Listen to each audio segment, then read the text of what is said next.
All right, guys. So I'm back with another video.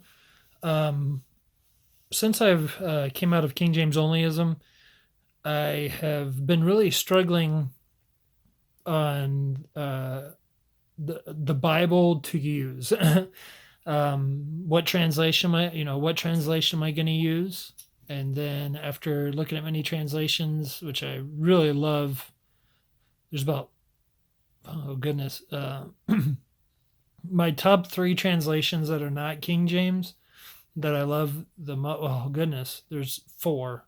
There's actually four translations that are my favorite that are not King James, and I would have to say for just all out reading and even study. I mean, it's just a great Bible, and I'll probably do more in the future with it. But is the one of them is I'm not. These are not in any order at all, but the Christian Standard Bible, a wonderful Bible, translated wonderful.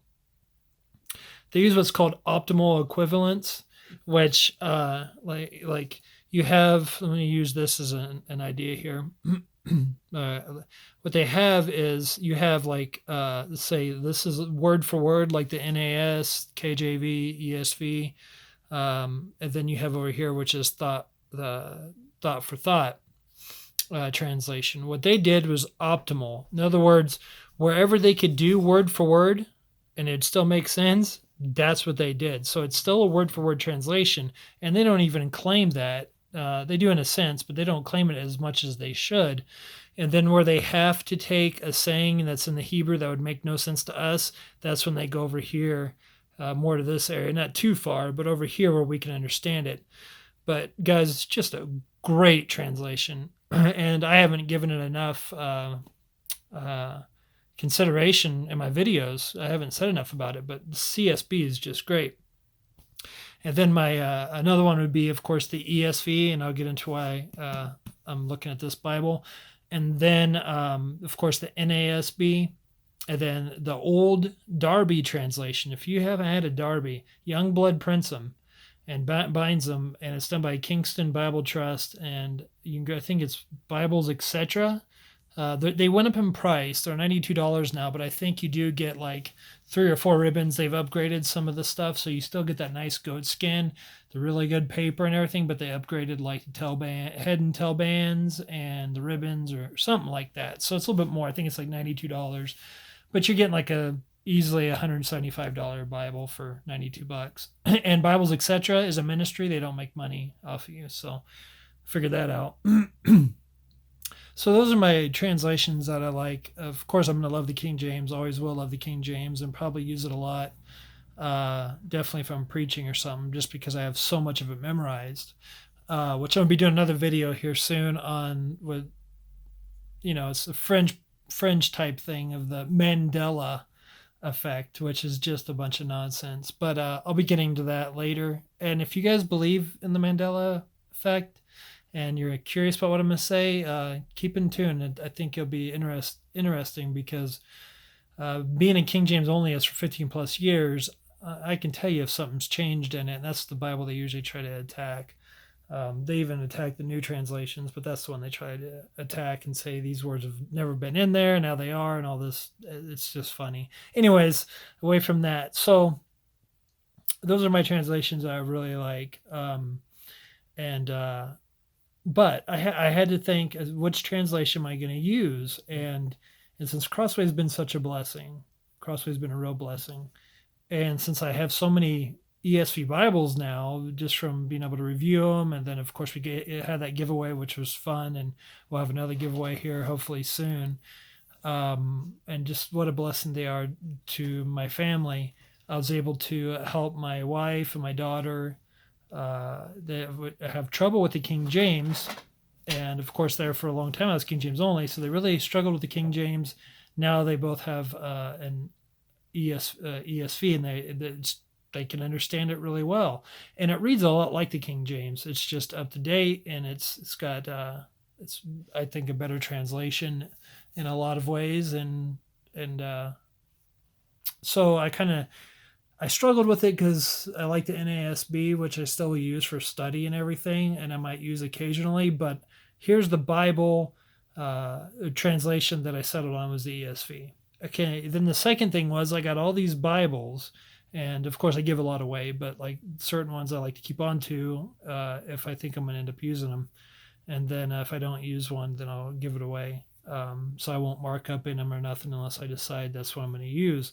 So then I was thinking, well, okay, I finally settled on the ESV. And there's textual reasons for that too in the Old Testament. In fact, I marked a place that I wanted to show you. No, I didn't mark it. It's in Deuteronomy, where Israel was not even. This is something you might want to look at. If you want to look up a good article, look up Deuteronomy 32 and type in Michael Heiser. But all your new translations, or most translations, will have according to the number of the sons of Israel. Here it has it right, the sons of God, which is talking about the divine council, which you see all through the Old Testament. Michael Heiser is just a brilliant scholar. He's one of the guys that he works for Logos Bible Software, and he has a great article on Deuteronomy 32 and the divine council and why that should be sons of God. And just after studying a lot of this stuff, the issues, the Old Testament, I think the strongest translation for the Old Testament, for the main translations out there, is the ESV. So that's one reason why I went with the ESV, because just the Old Testament. Of course, your New Testament uses a newer, the Nestle Aland, was it the 27th or 28th? I forgot which one. But it's more up to date. And I'm not going to go through all that. But I was just thinking, okay, that's some textual reasons. I'm going to go with the ESV, and it reads like the King James. I'm used to that. That's a good thing. It's easier to read. That's a good thing. Then I came across, okay, which ESV am I going to use? And I tried using the wide margin, and it just wasn't enough space. For me, it wasn't. I could see that being a perfect preaching Bible. So I could tell you just the size of it, and you can put your points there. And of course, if you need more room, you can always have your sermon notes on another piece of paper. But as far as your points or cross references, that's a great preaching Bible. But I needed something that's all around, and I didn't want one with cross references from Everyday Bible. I like being able to put my own. And then I thought about it. I was like, my first Bible I got that's been such a blessing to me was this ESV Legacy Heirloom Single Column, which I just did another video about it the other day. And I was like, you know what? After I did that video, I thought about it. I was like, I'm going to start using this Bible. I mean, look at this. I love subject headings because it helps you find where you need to be if you're looking for something. Because it's not words. The words of Christ are not in red, which I prefer black letter. But one thing I do appreciate about the words of Christ being in red, you can get that mental memory of where things are in the New Testament. But I can do the same with subject headings, which is nice. So you do got your subject headings. You do have your textual footnotes. It doesn't seem like it has all of them. It has enough, though, which is good. It has probably the ones that are the most important, like the variations in the text. But look at all this room. I mean, you have this top area, the side, which is, oh goodness, it's going to be over an inch. This is probably like 2.5 inches at the bottom. You have all this room, and there's no cross references, which I didn't want cross references. I wanted to put my own in. And especially like when you're in the poetic sections, we'll say Proverbs, you got all this room here you could use too. I mean, you don't have to just use this area. I mean, if you want to circle something and write, which I plan on doing, you have all this room, and this Bible is not that big of a Bible. I mean, it's a good sized Bible. It's probably, I don't know the dimensions on it. I forgot, but you can always look it up, and it's always on sale at evangelicalbible.com. They sell these. I think it's like $147, and it retails for like $2 something. I forgot the price. But this is just a great Bible. It is printed on 28 GSM paper, Bible paper from Youngblood, so it's really high quality. It's bound by Youngblood. I mean, pretty much if you have a Schuyler, then you have an heirloom edition. I mean, they use the same. What Schuyler uses for the materials and binding is what Crossway uses for their heirloom editions. So, yeah, this one just really, had it put up for a long time because I was using the wide margin. And then after I did that video, it just hit me. I was like, this would be the perfect Bible to use. And and then but the only thing that I had to think about after that was, what about bleed through? And let me see. I think I did mark an area. Yeah, so I was doing some stuff here in First Kings, and then let me take that ribbon marker out. And then I noticed there's a little bit of ghosting, and this camera, of course, is going to pick it up more than it even shows. I'd say that's about a 35% increase on the camera compared to what I see with the naked eye. Yeah, so that's quite a bit of an increase from the camera. So that's one thing I had to take in consideration. And then when I did some test pens, it's like, hey, I can use this for everything. So it's great. So just to help you out, if you decide you want to go this route and you're into the ESV, the pens that I use are these pens right here. You can get them from Jet Pens in California. Get them online. This is where I got mine. See if I can get this to focus. Gotta bring it close to that camera. Well, I'll just do this. It's the Hi-Tech C pens, the 0.25. They're called a hyper nib, and they write thinner than the 005s from the Micron. So I've actually switched from Micron to these. Plus, you get them in a bundle of colors.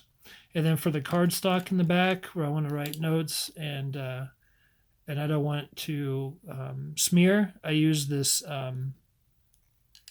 the Sarasa Dry gel. It dries immediately once it hits the page, so I won't smear anything in the back. So, and I could actually use it on the paper, but it does tend to slightly bleed through a little bit. So I'm not going to do that on this Bible, but I've tried it out on other Bibles, and it doesn't bleed through on certain Bible paper. But this one it does. So I stick to that. As far as a highlighter, guys, I've been using this one. Which I love it because it doesn't spill out too much ink, and it's erasable, which is the Pilot Friction. And it uses friction, kind of like an eraser, to erase the highlights. So that's what I use on this Bible, and hopefully that's a help to somebody, but this is what I settled on, and I figured what I'll do is probably buy another one of these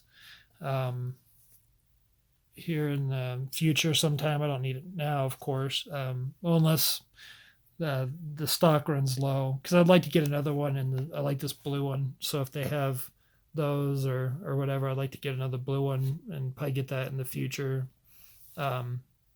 Anyways, guys, just kind of a video of what I'm doing and trying to keep up with more videos, trying to help folks out there that are looking for a Bible and maybe what to use on a Bible. But if you've been using Microns, give these Hi-Tech C pens a try. I think you'll be very, very impressed. Just real thin writing, and it doesn't bleed through. It dries immediately. Just great pens. Some people think these are too thin. They have another size, and I forgot what it is. You can look it up. The size right above it, and people say they like that better. Personally, I've had no problems with these. So yeah, so the ESV Legacy Heirloom Single Column Edition, just a great Bible.